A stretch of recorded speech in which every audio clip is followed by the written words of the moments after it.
Good morning, Bacho. I hope you all are well.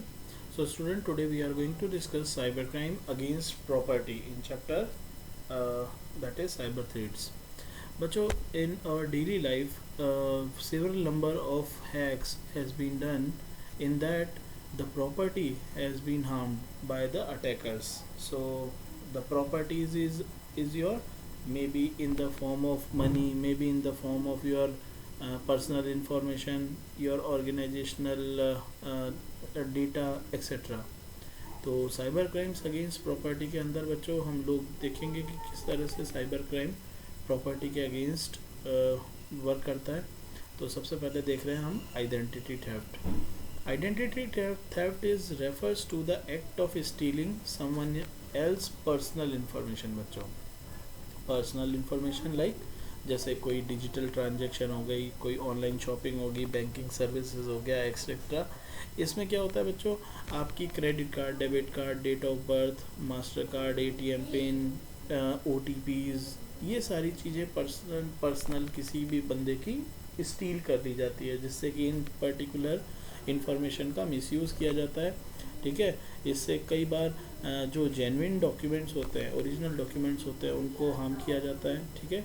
Credit card वगैरह जो है उससे नए क्रेडिट कार्ड, आपके क्रेडिट कार्ड से कई सारी परचेजिंग कर ली जाती है, आपको खुद को पता नहीं होता है, विड्रॉ कर ली जाती है मनी. कई बार आपके पासवर्ड्स गेट कर लिए जाते हैं, उन्हें मॉडिफाई कर दिया जाता है through the unknown person.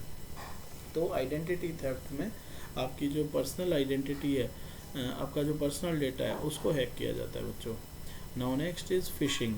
Fishing बच्चों एक तरह का बहुत ही हार्मफुल एक्ट है, जिसमें क्या किया जाता है बच्चों, फिशिंग के अंदर ओरिजिनल और ऑथेंटिक लुकिंग जो साइट होती है ना बच्चों, बिल्कुल वैसी की वैसी एक फेक साइट बना दी जाती है. एंड जब भी कोई भी पर्सन उस पर्टिकुलर साइट को हिट करता है या एसेस करता है ना, तो वो बिल्कुल ओरिजिनल साइट की तरह दिखाई देती है. तो पर्सन उसमें ज़्यादा क्वेरी ना करते हुए डायरेक्ट उसके अंदर अपना important credit card, debit card या मास्टर वीज़ा कार्ड इन्फॉर्मेशन डाल देते हैं, जिससे कि उनका जो डेटा है वो एक ऑथेंटिक साइट से पे न जाकर एक फेक साइट के पास चला जाता है, और वहाँ पर आपके डेटा का हार्म होता है. ठीक है बच्चों. आपकी आइडेंटिटी थेफ्ट कर ली जाती है, आपका वेबसाइट कई सारा पर्सनल डेटा को यूज़ कर लेती हैं वो. ठीक है. Now next is farming. Farming में क्या होता है बच्चों, फार्मिंग बिल्कुल फिशिंग की तरह, बस अंतर इतना सा होता है. यहाँ पे क्या होता है, ऑथेंटिक जो साइट्स होती हैं, कई सारी ऑथेंटिक और फ्रॉडेंट जो ऑथेंटिक साइट्स होती हैं, यहाँ पर कुछ ऐसे लिंक्स लगा दिए जाते हैं, जिससे कि जैसे ही आप पर्टिकुलर लिंक पे क्लिक करते हैं, आप ऑटोमेटिक फ्रॉडेंट वेबसाइट के अंदर पहुंच जाते हैं बच्चों.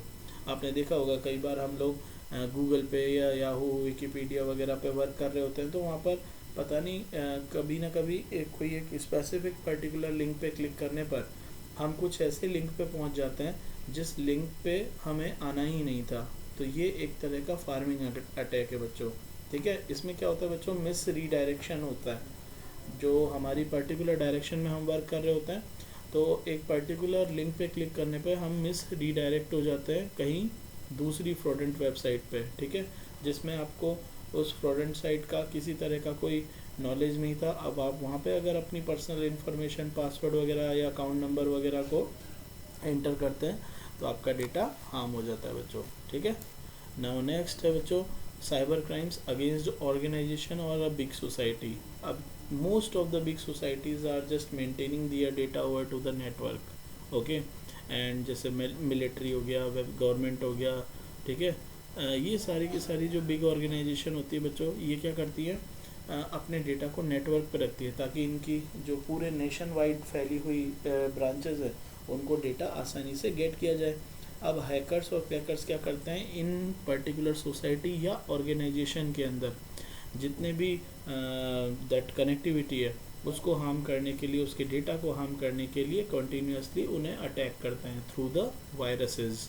सो criminal against organisation and society के अंदर सबसे ज़्यादा जो हार्म होती है, वो किसके थ्रू होती है, वायरसेस के थ्रू, जो कई कैटेगरी में डिवाइडेड है वायरस आपके. तो वन बाय वन पढ़ते हैं. सो सिंपली किसी भी ऑर्गेनाइजेशन और सोसाइटी को टारगेट करने के लिए सबसे बेस्ट है सबसे बेस्ट तरीका जो हैकर्स और क्रैकर्स अपनाते हैं वो है virus. A computer virus is nothing बच्चों, it's simply a program. It's simply a program, set of program और अ प्रोग्राम जो कि डिसरप्ट कर देता है हमारी नॉर्मल फंक्शनिंग ऑफ कंप्यूटर को. ओके. वायरस जो होता है बच्चों वो पूरे के पूरे डेटा को डिस्ट्रॉय भी कर सकता है. ठीक है. जिस तरह से आपके बायोलॉजिकल वायरस होते हैं ना, आपकी बॉडी में आके आपकी जो मेटाबॉलिक एक्टिविटी है और वर्क करने की एफिशिएंसी उसे डिग्रेड कर देते हैं, उसी तरह से ये कंप्यूटर के अंदर आकर आपका वर्क, आपका जो डेटा है और आपकी जो हार्डवेयर प्रोसेसिंग है उसको डिसरप्ट कर देते हैं बच्चों. वायरस की फुल फॉर्म याद करिए बच्चों. Virus VIRUS stands for vital information resource under seize.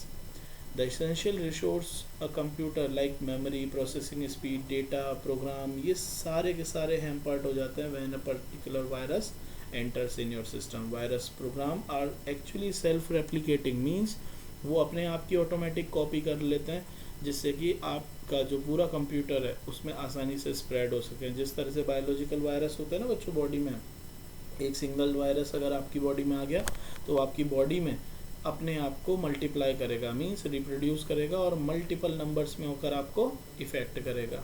ठीक है बच्चों. सिमिलरली हमारे कंप्यूटर वायरस भी ऐसे ही होते हैं. ठीक है. इस प्रॉपर्टी को बोलते हैं सेल्फ रेप्लिकेटिंग. ठीक है.